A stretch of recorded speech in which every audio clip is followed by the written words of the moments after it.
Le plus vieux vestige de Strasbourg se trouve ici. Gwendal, directeur de supermarché, tu nous montres? Salut Eric, allons-y.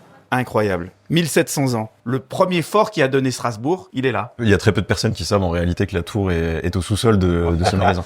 En l'espace d'un an, j'ai eu un client qui m'a demandé, et en effet, on est obligé de laisser accessible cette tour romaine. T'es obligé de faire ça? Tout à fait. Je suis obligé du fait du caractère historique et patrimonial de cette tour. Bah ça doit te poser quand même de sacrés problèmes. Comme dit, le fait que ça soit assez secret... Ça te va bien? Ça me va bien, en fait. Robert, je t'ai demandé de venir, parce que t'es historien. On est où là exactement? On est devant la preuve que Rome était ici jusqu'à Strasbourg, plutôt Argentoratum, avec cette fondation d'une tour romaine qui date du IIIe siècle et qui montait jusqu'à 7 mètres de hauteur. Malheureusement, il n'y a plus que 2,50 mètres qui ont été conservés.